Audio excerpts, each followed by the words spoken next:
নিজের ছোটবেলার নায়ক মুশফিকুর রহিমের সঙ্গে জাতীয় দলের জার্সিতে নামতে পারবেন, এটাই অবিশ্বাস্য লাগছে নবাগত অমিত হাসানের জন্য।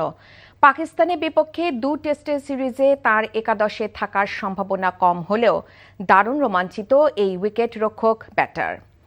মিরপুরে মঙ্গলবার অনুশীলন করেছে বাংলাদেশ পাকিস্তান দুই দলই। দুপক্ষেরই মনোযোগ ছিল স্পিন বোলিং অনুশীলনে।